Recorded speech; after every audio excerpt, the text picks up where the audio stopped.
Kemudian faktor ketiga yang akan menjadi tegaknya agama dan dunia adalah wa madamal juhala ula yastakbiruna amma lam ya'lamu. Para orang-orang yang tidak tahu atau orang-orang bodoh, juhala niku jamak dari jahil. Orang-orang yang bodoh itu tidak sombong dari belajar. Jadi nek enten satu negeri orang-orang bodoh ini ku ampun congkak, ampun sombong, harus mau belajar. Orang tidak tahu niku obatnya belajar. Al jahlu, kebodohan niku obatnya napa? At-ta'allum, obatnya belajar. Mau belajar kepada para ulama di pengajian-pengajian, hadir di pengajian-pengajian, majelis-majelis ilmu. Itu belajar menimba ilmu. Jadi kalau orang bodoh sudah mau belajar, nanti pertama dia akan mendapatkan ilmu, kedua dia akan mendapatkan adab dan hikmah dari ilmu itu. Kenapa ini menjadi faktor tegaknya agama dan dunia? Karena ngeten, tatkala orang yang bodoh, orang yang tidak berilmu malas belajar dan sombong, malah merasa pinter. Karena kemuliaan ilmu niku sampai wong sing bodoh pun pengen disifati orang berilmu karena kemuliaan ilmu, Pak. Jadi mboten enten orang bodoh mau dikatakan bodoh. Kenapa ini menjadi faktor yang penting untuk tegaknya agama dan dunia? Karena ngeten, saat orang bodoh itu tidak mau belajar, terus nek tidak mau belajar merasa pinter, terus kalau sudah merasa pinter dia merasa berhak untuk berkomentar, menyampaikan pernyataan, memutuskan hal-hal besar, maka saat itulah terjadi kehancuran agama dan dunia dalam bab duniawi ataupun dalam bab agama. Makanya hadisnya apa? Idza wussidal amru ila ghairi ahli fantadhiru sa'ah. Kalau perkaranya itu sudah diserahkan kepada yang bukan ahlinya, ya hancur dunia, maka tunggulah kehancurannya. Misalnya ngeten, nek profesi sing ngobati niku jenenge apa? Profesi sing tukang mengobati orang sakit itu jenenge apa? Hah? Dokter, gitu. Dokter, Pak. Jadi khusus niku sing mengobati wong lara iki jenenge dokter. Dokter niku sekolahnya lama, berat, bertahun-tahun, sampai untuk praktek saja niku perlu izin, perlu rekomendasi, SK. Nah saat ini misalnya enten wong mboten pernah belajar pengobatan, tidak pernah kuliah di kedokteran, bukan ahli medis, ngobati. Jenengan purun diobati? Purun mboten diobati wong ngeten iki? Mboten purun, ora mari malah napa? Malah mati.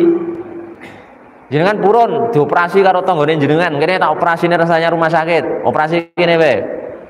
Gawake arit niku bedah perute. Ya, orang mari malah mati, mangkat sisan. Dan niki napa? Karena niki orang yang tidak berhak tapi nimbrung ngobati orang sakit itu dikiranya gampang. Dikiranya semua orang itu bisa ngobati orang sakit.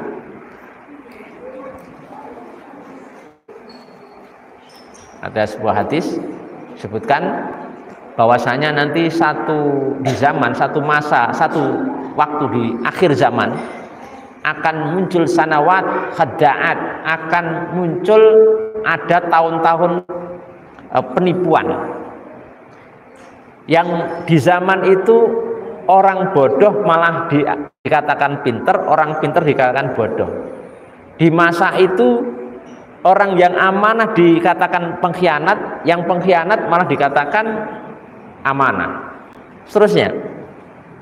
Kapan itu? Ketika muncul yang namanya ruwaibidah. Ruwaibidah niku sinten?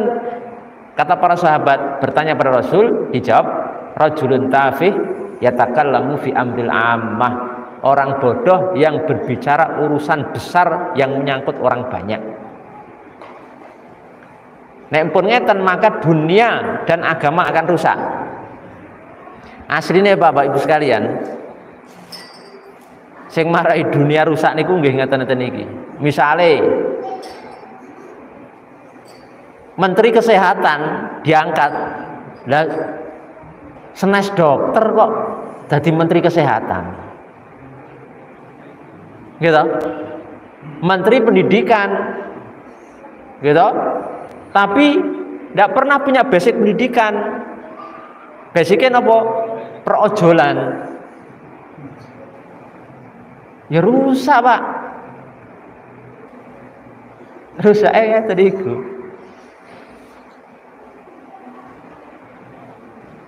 Atau misalkan apa ya? Ya masalah agama juga lah, masalah dunia fatwa, menjawab pertanyaan itu kan bahaya. Rusaknya dunia agama nggih ngeten iki. Mang perhatikan nggih, pokoknya agama juga rusaknya sebabnya niki. Makanya enten ucapan seorang ulama niku ngomong ngeten. Idza sakatal jahilu ya makhtalafan nas. Kalau orang bodoh itu diam, manusia tidak akan berselisih. Ya rusaknya agama ya karena banyak yang nimbrung Pak. Nimbrung dalam hal-hal yang tidak menjadi bidangnya, sehingga membuat permasalahan tambah rusak, tambah ruwet gara-gara hal-hal seperti ini. Wes diserahke ulama, diserahke para pakar. Ya kalau dalam urusan agama di Indonesia itu ya kiblat ke MUI, misalkan Majelis Ulama Indonesia. Contoh ulama Indonesia itu punya sertifikasi, para dai punya rambu-rambu, orang-orang yang berhak untuk berbicara, mengeluarkan fatwa dan seterusnya. Ya. Sampai tadi pagi ya kula baca tentang masalah dana haji. Jenengan iku nek ajeng munggah haji, iku kan daftarin to, gitu. Nggih napa mboten? Daftarin. Bar daftar niku kan nyetor pinten? Uang, sejumlah uang ke negara. Uang simpanan niku lho untuk naik haji niku. Jadi polemik nih dana haji yang terkumpul nih, sing wong-wong antri ini kan ratusan triliun mungkin gitu.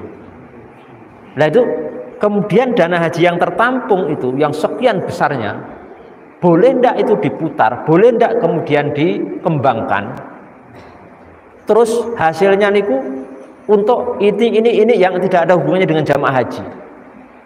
Niku sudah difatwakan MUI, dikaji. Saya baca tadi teks fatwa dari MUI bahwa itu haram. Jadi menteri agama itu ya kudu paham masalah fikih. Jadi kadang menteri agama nggak paham fikih, nggak paham hukum-hukum seperti ini, rusak. Tapi alhamdulillah kita punya MUI, Majelis Ulama Indonesia, yang mengontrol hal seperti itu, sehingga pemerintah dihimbau untuk hati-hati dari dana umat. Ini ada hukum-hukum fikihnya. Mungkin lain waktu saya bawakan teks fatwa dari MUI. Oke. Nah, kalau panjenengan memiliki ilmu yang cukup, maka cukup menyerahkan kepada ahli. Makanya Sufyan Ibnu Uyainah taala pernah menyatakan at-taslimu lil fuqaha salamatun apa? Fiddin. Pasrah kepada ahli fikih, para fuqaha niku merupakan bentuk keselamatan dalam beragama. Misalnya jenengan niku pasrah kalih kowe. Wis pokoke apa jarene ustaz ngono. Insyaallah kita sampaikan, kita jawab, kita jelaskan hukum-hukum Allah Subhanahu wa taala dengan referensi yang bisa dipertanggungjawabkan, kitab-kitab para ulama, ilmu yang kita timba dari para ulama yang bisa dipertanggungjawabkan dunia akhirat dan bisa dikonfirmasi dan dilacak referensinya. Ini ngoten mawon.